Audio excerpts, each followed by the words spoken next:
തൃക്കാക്കര ക്ഷേത്രം ഈ ഓണത്തിന്റെ ഭാഗമാകുന്നത് എങ്ങനെയാണ് എന്നുള്ളത് അതിന്റെ ചരിത്രവും കാര്യങ്ങളും ഒക്കെ നമുക്കറിയാവുന്നതാണ്. ഇപ്പോൾ ഈ തിരുവോണ മഹോത്സവത്തോടനുബന്ധിച്ച് തൃക്കാക്കര ക്ഷേത്രത്തിൽ ഈ കാഴ്ച നടക്കുകയാണ്. തൃക്കാക്കര വാമനമൂർത്തി ക്ഷേത്രത്തിലാണ് ഈ ഉത്രാട ദിനാഘോഷത്തോടനുബന്ധിച്ചുള്ള ചടങ്ങുകൾ ഇപ്പോൾ നടക്കുന്നത്. നിരവധി ആളുകൾ ഇപ്പോൾ ഈ ഒരു ചടങ്ങിൽ പങ്കെടുക്കാനായി ഈ ക്ഷേത്രത്തിലേക്ക് എത്തിയിട്ടുണ്ട്. മഹാബലിയെയും അതോടൊപ്പം തന്നെ വാമനമൂർത്തിയെയും ആരാധിക്കുന്ന ഒരു ക്ഷേത്രം കൂടിയാണ് തൃക്കാക്കര ക്ഷേത്രം.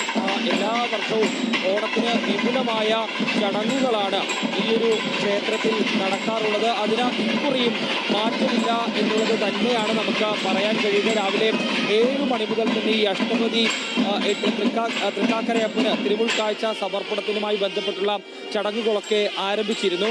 അതുമായി ബന്ധപ്പെട്ടുള്ള ചടങ്ങുകളാണ് ഇപ്പോൾ പുരോഗമിക്കുകയും ചെയ്യുന്നത്. ഇനി ഏതാണ്ട് ഒരു 11 മണിയോടുകൂടി ഇവിടെ ഏതാണ്ട് 10,000-ലധികം ആളുകൾക്ക് സദ്യ ഉൾപ്പെടെയുള്ള കാര്യങ്ങൾ ഒരുക്കിയിട്ടുണ്ട്.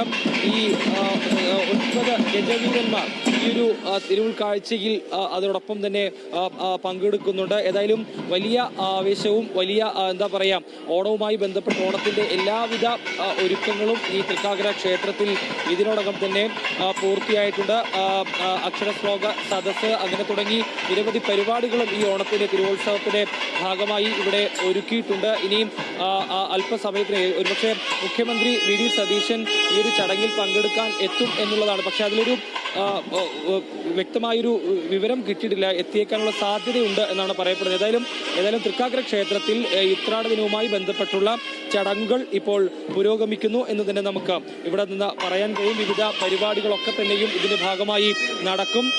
അതോടൊപ്പം തന്നെ ഈ ഗജവീരന്മാരെല്ലാവരും തന്നെ അണിനിരന്നിരിക്കുന്നു. അല്പസമയം മുമ്പാണ് ഇതുമായി ബന്ധപ്പെട്ടുള്ള ചടങ്ങുകളൊക്കെ ആരംഭിച്ചത്. രാവിലെ 7 മണി മുതൽ തന്നെ ആരംഭിച്ച ചടങ്ങിൽ പങ്കെടുക്കാൻ നിരവധിയായ ആളുകൾ ഇപ്പോഴും ഇങ്ങോട്ടേക്ക് എത്തിക്കൊണ്ടിരിക്കുകയാണ്. സേതു.